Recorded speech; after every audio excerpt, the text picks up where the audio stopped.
Hello everyone. It's been a while since I've done a video on my RCF. I felt that I will do another drive and talk at nighttime, just to have a little bit of different look and feel to this. I'm about to put the car away, so I thought before I actually start putting the car away, I will just do a video and talk about a bunch of different topics I've been wanting to talk about. So we'll just leave the garage now.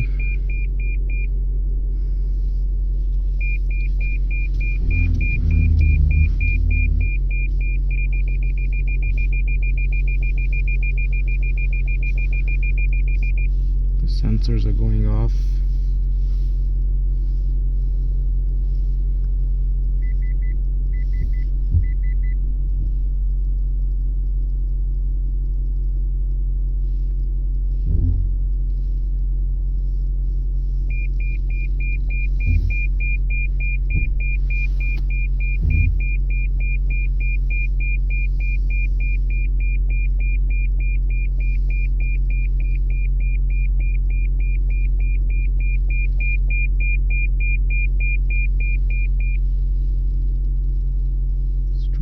Car out.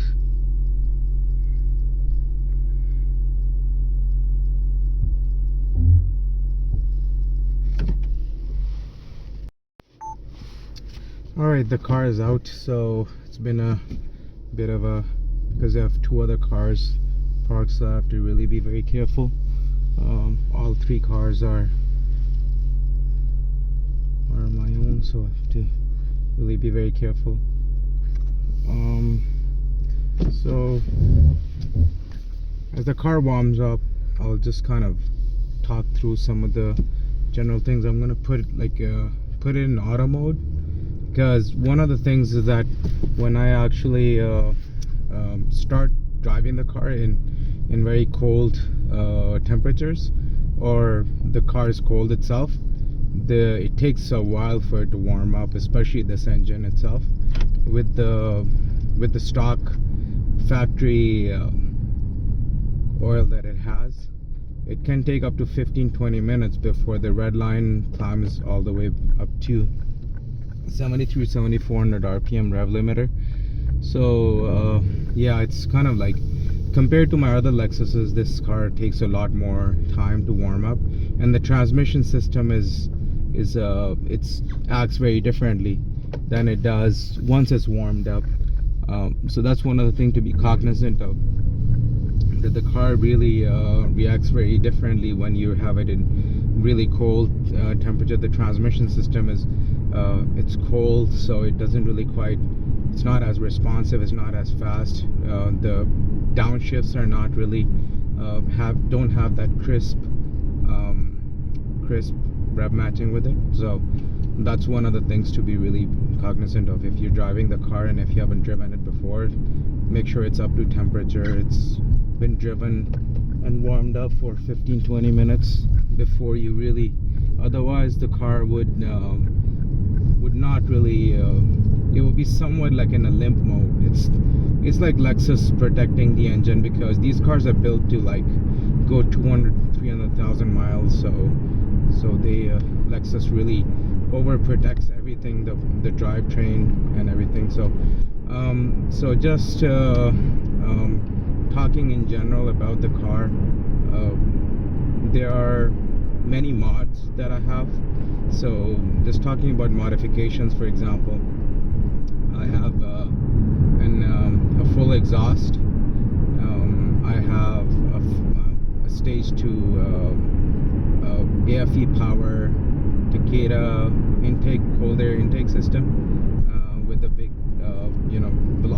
velocity stack type of filter on it. So it's different than the paper filter that the stock car has. So the airbox is still the same, just like it changes the elbow, it changes the filter, and but it retains the dual stage intake, where it opens up at 3,600 RPM.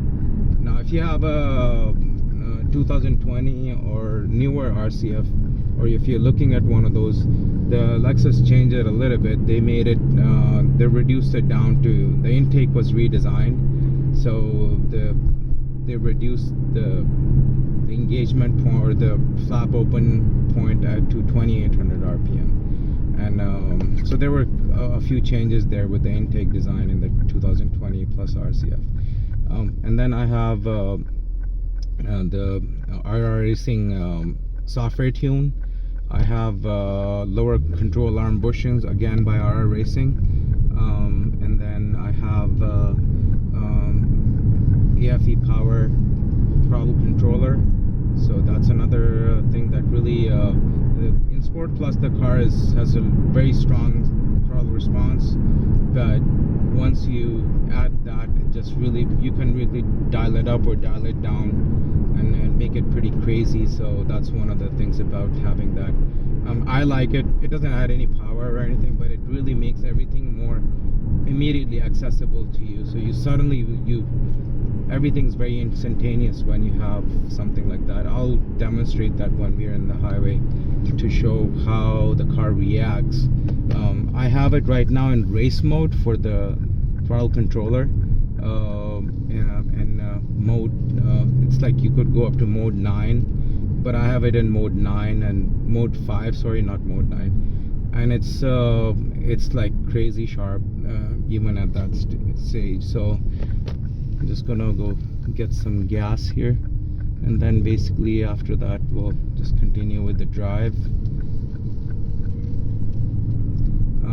And then I have I have RR Racing pulleys, lightweight pulleys that reduce. I have made some videos on it too. It reduces the rotational inertia of the pulley against the alternator by 50%. So it's the same thing as lightening your flywheel. So it's gonna really reduce that. So I'll be back in a few minutes. All right, so we're back. So I think we're just gonna continue with the drive. I'm gonna put it all in the most aggressive settings. So yeah, I was talking about the modifications before I stopped for the fuel. So for all of the modifications that I've done, they all add quite a lot to the car. So it's something that I really like. I don't really see any one of the modifications being a waste of money, because they all kind of add to the character of the car. The way I like to describe my car, I'm not exactly a full bolt-on, even though I have a lot of modifications, but it's I would say OEM plus. So it's sort of like OEM driving, but plus a little bit of modifications there. So the ones that I like the most are the exhaust. I really like the pulley. The pulleys really made the engine response really. And then I really like the lower control arm bushings as well. Those are also great modifications. Just go and get here. The power gain is like exhaust and pulleys. The software tune is it's pretty conservative. The software tune itself, it's not anything crazy, but I didn't want to do a very aggressive tune because I just want the car to remain like it is for a long time, right? So I don't want to mess too much with the air to fuel ratios and all that stuff, so it just risks a lot of stuff over the long term for pre-detonation and all that stuff. So so I like the software tune as well. It adds quite a lot to the car's power as well.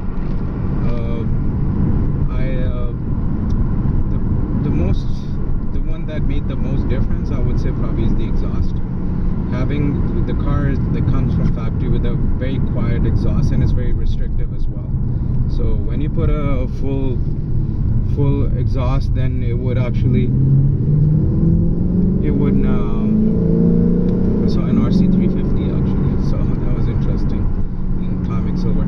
So so it frees up a lot of power. So it's not like you're gaining, it's more like you're freeing up the power that the engine is already making. So, but it's effectively about 18 wheel horsepower that you gain from it, so on the average.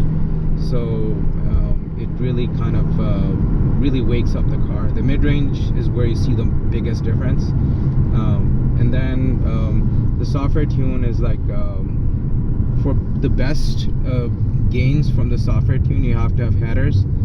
Obviously I didn't really do headers, and I don't really plan on doing them, because the loudness of the car the way it is right now, because I have my wife and 2 kids, they also are, you know, they come along for the drive quite a lot. So you know, I don't want this to become too loud with it. With the headers, you're gonna make it sound even more amazing than it does right now with the full exhaust, but it's gonna really make it very loud. So you could see I could really pull very tightly into the turn.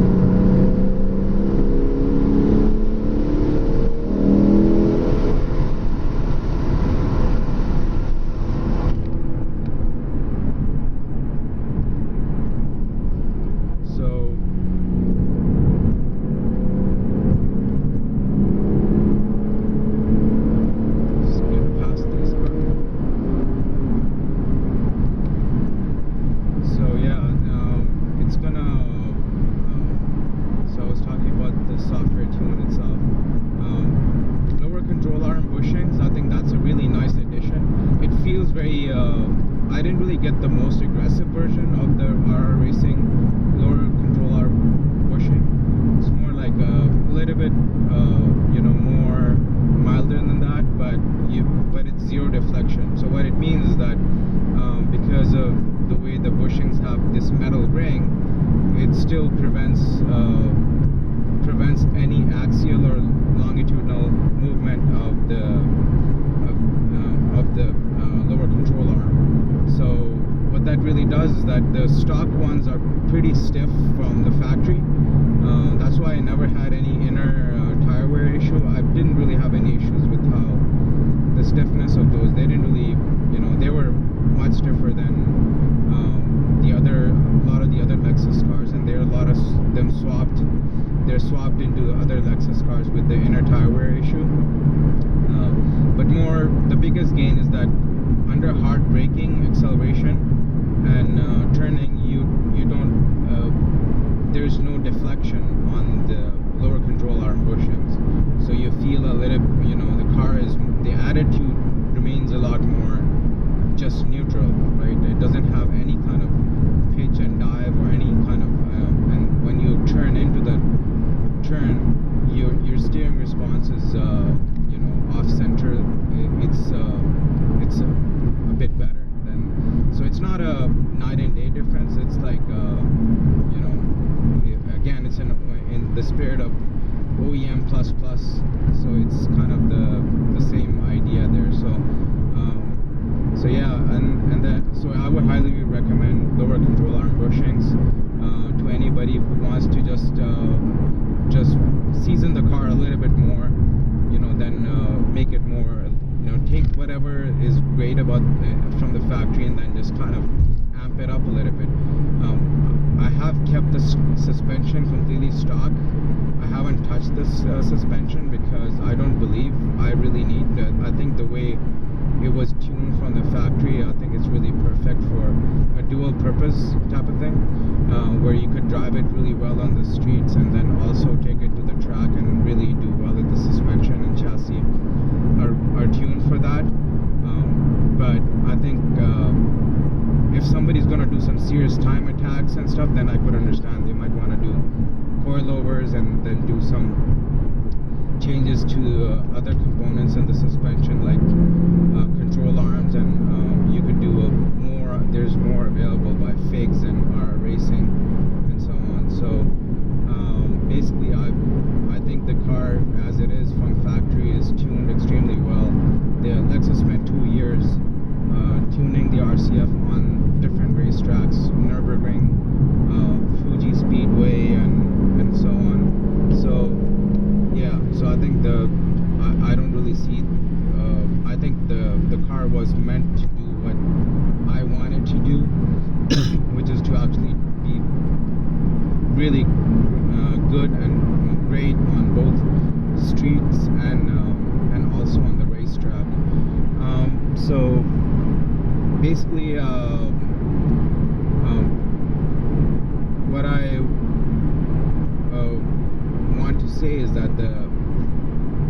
RCF is the type of car that it depends a lot on the driver.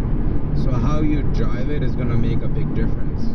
You cannot really treat it like a turbocharged car where you could be in a high gear and you punch it and you're gonna be able to get immediate power, right? So let me demonstrate that. Like, so let's downshift it, like, so you can see how fast the downshift works. So we went down to 5th. See how fast it's downshift. So we got 3rd gear.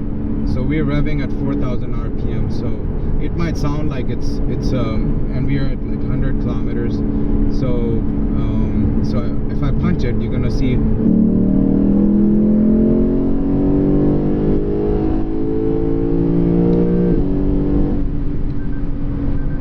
So you saw that how immediately I had all the power available because I was close to 5,000 RPM starting out. Right now, let me do the same thing, 100 kilometers, and if I do it in 5th, or let's do 4th gear. So I'm in 4th gear. Now you will see if I do that same thing. Now I'm only at 2,800 RPM. So yeah, you're getting response, but that is because I have modifications and my car is it's making significantly more power than stock. But if you did it in stock, you would see a bigger difference between just the same speed, what gear you use. It's going to make a big difference in how immediately you're going to have that power available. So in this case, you saw the 3rd gear gave me a lot more harder acceleration right away. So you have to really be cognizant of that when you're gonna really accelerate, and if you're trying to just and you have to be in manual mode for this, because if you're in auto mode, it doesn't quite really have the same response there. So basically, yeah, I think so the best speed at which I feel the acceleration from a rolling start is it's going to be 2nd gear and 50 miles per hour, which is basically let me just get to an open space. I'll show it to you where I can slow down a little bit. Downshift.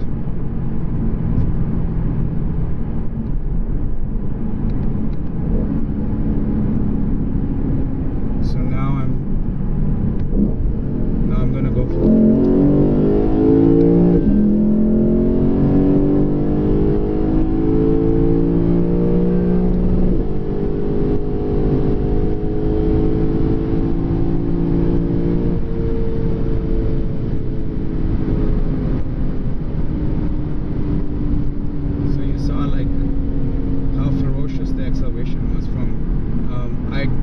From about 90 kilometers per hour, which is about 55 miles per hour, and then 2nd gear, and I had lots of power available, and I had immediately access to that 510 horsepower, right? So this is not really a car that really you rely on the torque.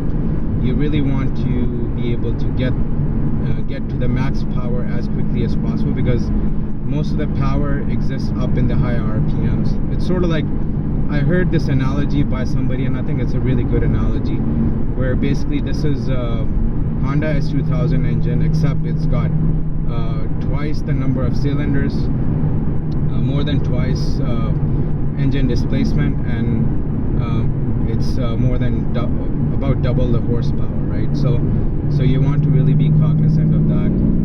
So that really covers off some of the power. One of the things that I wanted to touch on is the TVD modes. Now TVD is a great tool that this car has. I'm really happy with how the car performs with TVD. I think it's fantastic. It's an engineering marvel. What it does is that it really makes the car feel like a lot more smaller than it actually is. So it gives you a lot more immediate response off the center of the steering. So I think we'll just the car is coming behind me. It's gonna show some steering response there.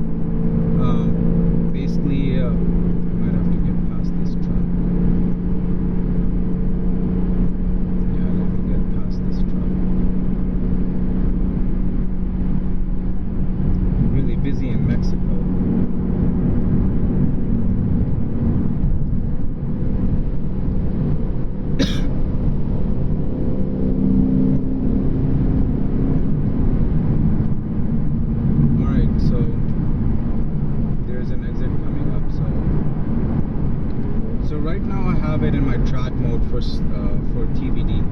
So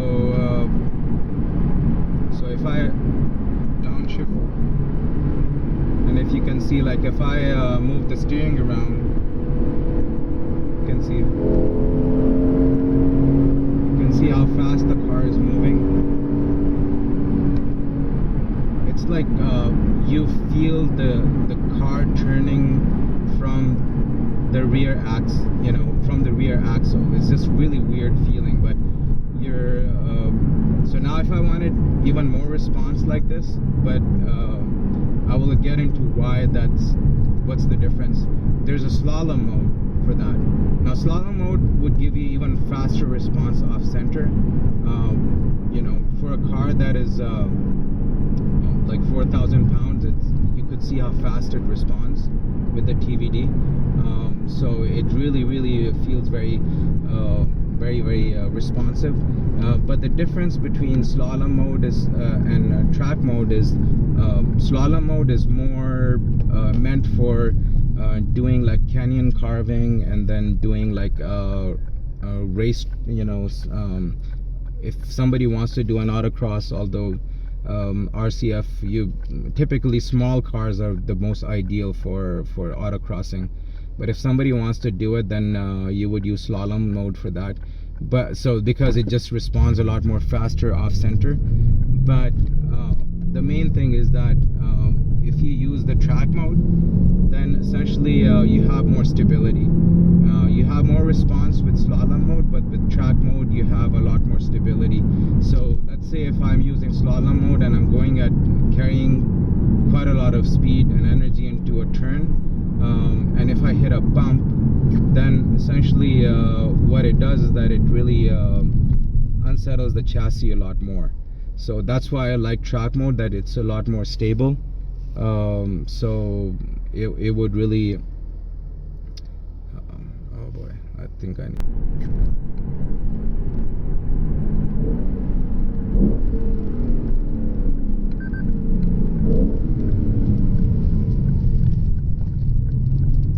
Okay, we're back on course.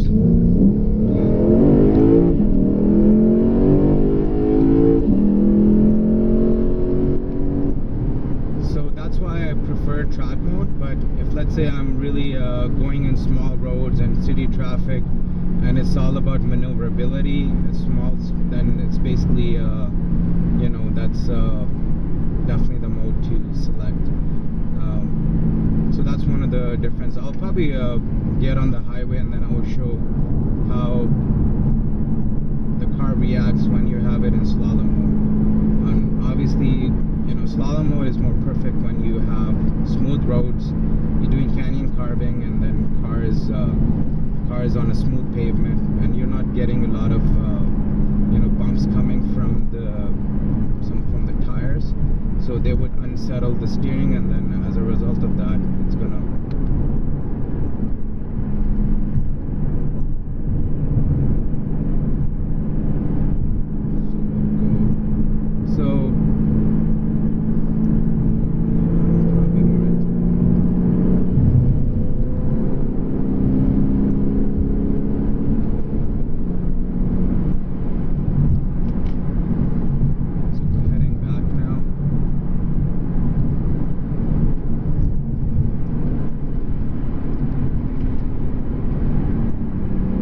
so now I'm gonna put it in slalom mode.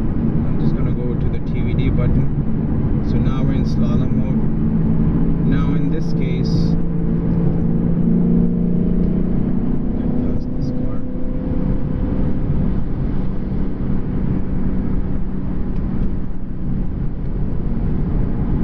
So I can immediately feel the steering off center is feeling a lot more, this nose is a little bit borderline darty. So it's like darty, like, it's not in a bad way darty, but you just don't have any sneeze factor, as they call it.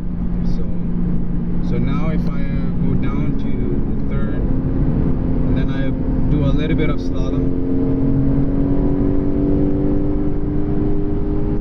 you can see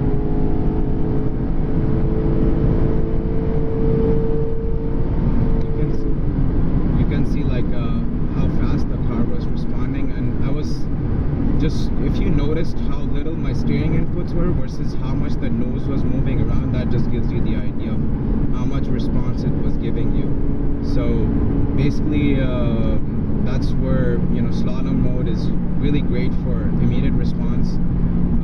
But yeah, so that's the mode. Like the other thing is that the throttle response, like we talked about, the car in Sport Plus mode, the way I have it, has a very good throttle response. But then when you put like throttle controller, then it's gonna be really, you know, next level stuff, right? So if let's say now I'm gonna show how sharp the car's responses are from your gas pedal. So we're in third. You can see now I'm in second.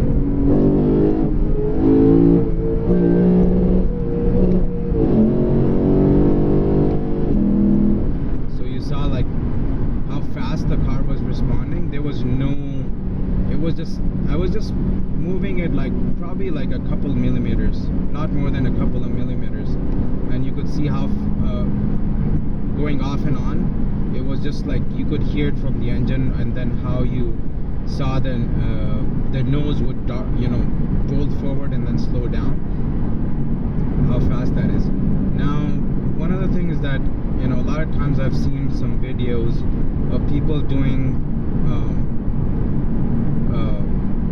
turns with RCF, and then they put it in auto mode, or they're really keeping it in low gear while you're turning.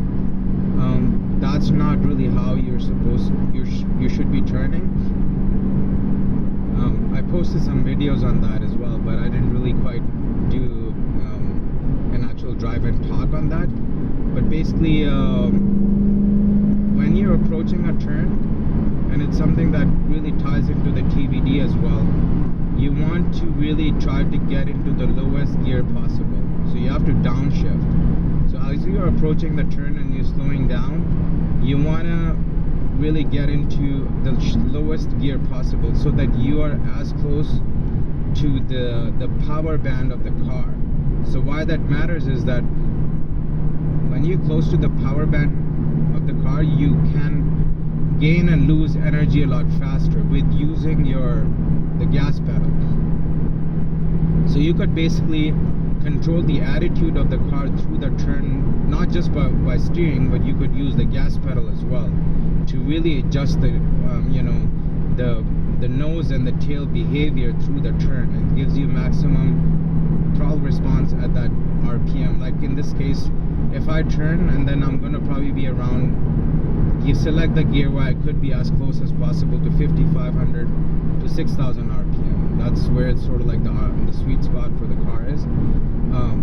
So, and then when you're about to exit the turn, you're gonna have immediate power available to, you know, really rock it out of the turn. So I will demonstrate that. Oh, there's cops up ahead, so gotta be careful. See a cop car.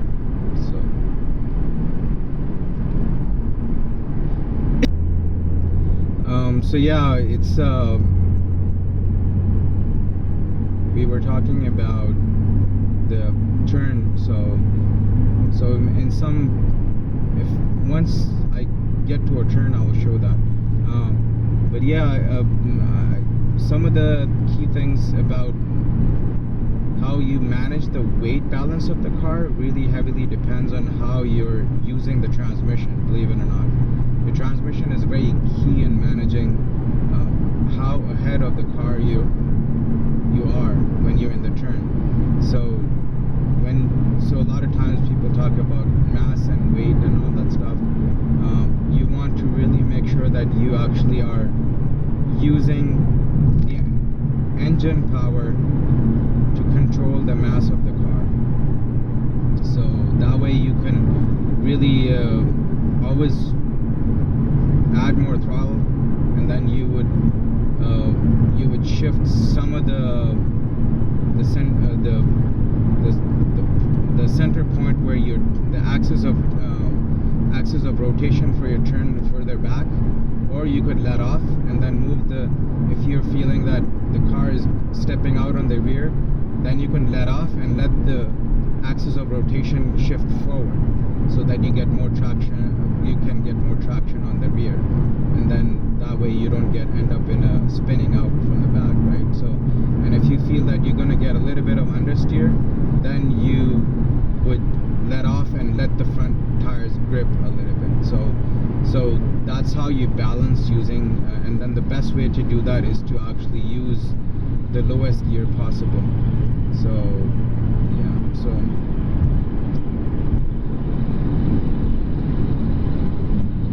I don't have any negatives with the car. I think some of the key things about the weight and stuff is a non-factor to me, because weight is only a function of the overall dynamics of the car. So you could look at some examples of some cars that are not that heavy excuse me, like a Toyota Corolla or something, like a Honda Civic, right?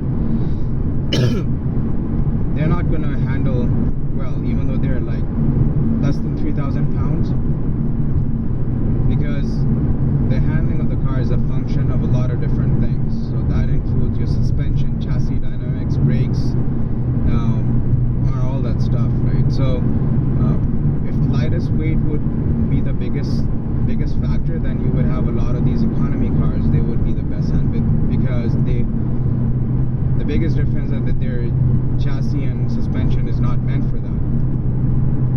Now in the case of RCF, a lot of that weight that we see, that it's like 3,900 to 4,000 pounds, is due to the fact that Lexus really wanted to make a very stiff chassis.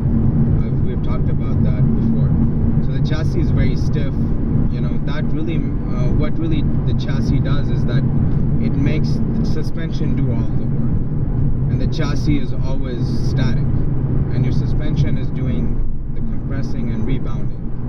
So it really takes the load off of the chassis and makes the car a lot more stable and a lot more flatter, and the steering load factor would also be a lot less.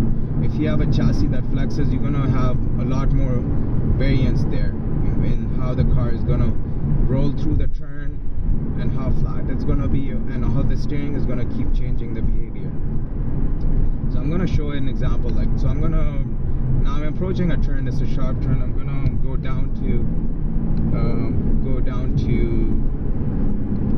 second gear. So I'm in really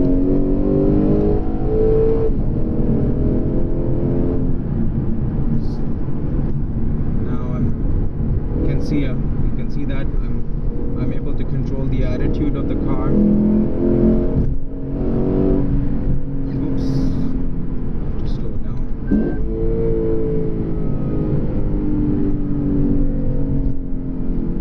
One of the things that the engine is turbine smooth. Now you heard the car really barked very hard, and it's like screamed, but the engine feels like a turbine. It's just so smooth. You heard no noise from the cabin, no vibration, no rattles, no any squeaks or anything, and it's just amazing how well this over-engineered the car is. It's just it sometimes really surprises me on how this car was really made. So there was so much attention to details on this. Like you could see that the car was in really high RPMs, and still there was no NVH coming into the engine cam, and it felt like turbine smooth. So yeah, so you saw the example of me getting into second gear and then taking the turn really aggressively, and then you saw some bobbling there when I was really accelerating hard through the turn. That's just a function of pulling G's through the turn. It's just the suspension is doing the work to really keep the car flat. The rebound is, as you're accelerating hard, then obviously the car is has a lot of inertia being put on there, and then the suspension and chassis are really trying to keep it in check through body control. So that push and pull between the inertia and how the chassis is reacting is going to cause. Now the more well-tuned the car is, the faster it's going to respond, which is also called the ride frequencies. So you saw that the RCF has pretty high ride frequencies. So even though it's not harsh, there's a difference between having a really well-tuned suspension and chassis and being harsh. You could have a car that is really softly sprung, but it would feel harsh, and it's because of how the chassis and suspension are working together.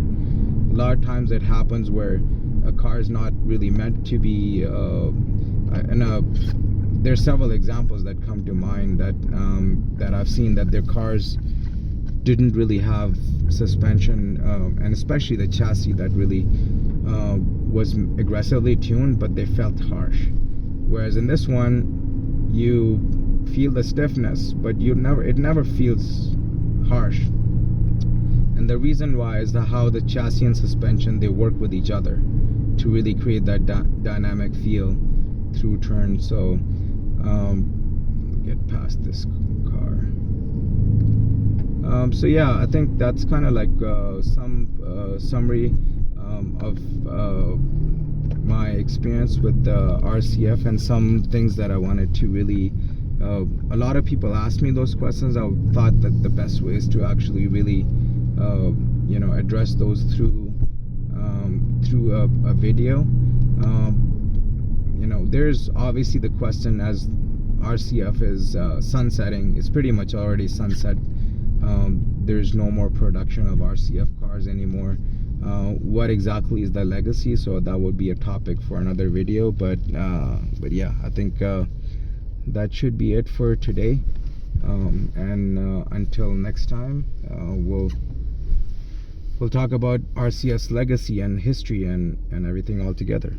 Ciao.